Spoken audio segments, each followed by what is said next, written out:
মৌলভীবাজার শিক্ষা অধিদপ্তর, যেখানে উন্নয়ন কাজ হওয়ার কথা ছিল স্বচ্ছতায়, সেখানে উঠছে টেন্ডার কারসাজি আর ভুয়া বিলের অভিযোগ। অভিযোগ রয়েছে স্কুল কলেজের নির্মাণ ও মেরামতের কাজ দিতে গিয়ে মানা হয়নি নিয়ম। নির্দিষ্ট কিছু ঠিকাদারের সঙ্গে যোগসাজশ করে আগেই ভাগ করে দেয়া হয়েছে কাজ। এমনকি কাজ শেষ না হলেও উঠানো হয়েছে বিল, যা সরাসরি সরকারি টাকার অপচয়। কন্ট্রাক্টর জানি না, এটা সাফ মনে হয় অফিস ওরে দিছে যে কাজ করে বিল ওর কাছ থেকে দিবে। পরে এটা আমি বুঝছি বিষয়টা। তা আমি ওরে 2 লাখ 4 লাখ 5 লাখ পর্যন্ত ওরে দিচ্ছি একটা লিমিট। যে সময় পাস ওভার হচ্ছে এই সময় ওরে বললাম যে ভাই তোমার তো লিমিট ওভার হয়ে যাচ্ছে। ও আমার অফিসে ধরে দিল, অফিসের ইঞ্জিনিয়ার জামাল সাহেব, ওনার সাথে আপনি একটু কথা বলেন। উনি প্রায় 3-4 দিন আমাকে বললো যে ভাই আপনি ওরে মাল যা লাগে দেন, আমরা বিল করে আপনাকে বিল দিয়ে দিব, আমরা অফিস থেকে বলছি। এরপরে এখন আজকে প্রায় 5-6 মাস, আমি খাতা খুললে বলতে পারবো বিস্তারিত, বা আরো বেশি দিন হবে মনে হয়, খাতার মধ্যে আছে। আমি এখন পর্যন্ত কোনো টাকা পাইতেছি না। উনি বলতেছে অফিসে কি টাকা দিচ্ছে না, এই সেই। সবচেয়ে চাঞ্চল্যকর অভিযোগ হলো টেন্ডার প্রকাশের আগেই ঠিকাদার ঠিক করা, পরে ব্যাক ডেট দিয়ে পত্রিকায় বিজ্ঞপ্তি দেয়া হয়।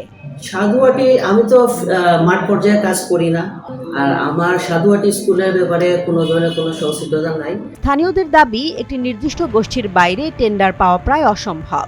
লটারিতেও থাকে রহস্য, স্থানীয়দের কোটেশন ওঠেই না, অন্য জেলার প্রতিষ্ঠানই পাচ্ছে একের পর এক কাজ। এখানে রাহি ভাই আর এলএক্সিএল সহ এখানে এটা দুর্নীতির একটা আখড়া হয়ে গেছে। আর আমার কাছে জ্যোতিষচন্দ্র স্যার উনি চাইছিল 1 লাখ টাকা, চাওয়ার পরে ওনারা না দেওয়ার অস্বীকৃতি জানানোর পরে যে রাহি ভাই যে 5 লাখ টাকা নিয়েছে, উনি এক্সচেঞ্জারের আসবাবপত্র কেনার জন্য 1 লাখ টাকা 5 লাখ টাকা নিয়েছে। আমি ওনার চাওয়ার পরে উনি ঢাকায় ছিল এক্সচেঞ্জ, আসার পরে সাইডটা আবার ক্যান্সেল করছে। ক্যান্সেল করে আমাকে সাইড অফিসে ঢুকতে দেয় না।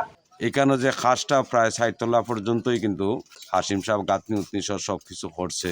মানে আমার নিজের যতটুকু দেওয়া বা নিজের যতটুকু তত্ত্বাবধান আমি করছি, এতটুকু আমি পাইছি। এ বিষয়ে উপসহকারী প্রকৌশলী আবু সাইদ মোহাম্মদ রাহি বলেন, আমি কিছু বলতে পারবো না, সব নির্বাহী প্রকৌশলী স্যার জানেন। নির্বাহী প্রকৌশলী স্যার আমার কাছে পরামর্শ নেন, বা যে সেকশন আছে সেই সেকশন থেকে পরামর্শ নেন। পরামর্শ অনুযায়ী উনি ওনার সিদ্ধান্ত নিয়ে কাজ করেন। এখানে আমার কোনো একক কোনো সংশ্লিষ্টতা নাই যে আমার কথা মতোই উনি চলেন, উনি ওনার সিদ্ধান্ত মোতাবেক চলেন। অন্যদিকে নির্বাহী প্রকৌশলী রতীশ চন্দ্র দাসের দাবি, সব টেন্ডার ওপেন নিয়ম মেনেই হয়েছে। অভিযোগগুলো মিথ্যা ও উদ্দেশ্য প্রণোদিত বলে জানান তিনি। দীর্ঘদিন বন্ধ ছিল, সেই কাজগুলো বাতিল করে আমরা নতুন করে টেন্ডার করেছি। টেন্ডারগুলো করেছি আমরা ওপিএম পদ্ধতি, that means open tendering method. এই মেথডে আপনার সারা বাংলাদেশের যে কেউ পার্টিসিপেট করতে পারে। আর আপনি যেটা বললেন যে আগে কাজ করে পরে টেন্ডার করার কোনো বিধান আমাদের এখানে নেই, কোনো সুযোগ আমাদের এখানে নেই। আর আমার উপসহকারী প্রকৌশলী রাহির ব্যাপারে যে কমপ্লেন করা হয়েছিল, যেই করুক সে হয়তো তার যে কোনো একটা ফাক্ত সংশ্লিষ্ট ব্যাপারে করেছে, এটা মিথ্যা এবং বানোয়াট। অভিযোগ গুরুতর, দুর্নীতি, ক্ষমতার অপব্যবহার আর সরকারি অর্থের অপচয়। এখন প্রশ্ন একটাই, তদন্ত হবে নাকি সব চাপা পড়ে যাবে প্রভাবের আড়ালে? জেসমিন জাহান, নিউজ ডেস্ক, জনবাণী।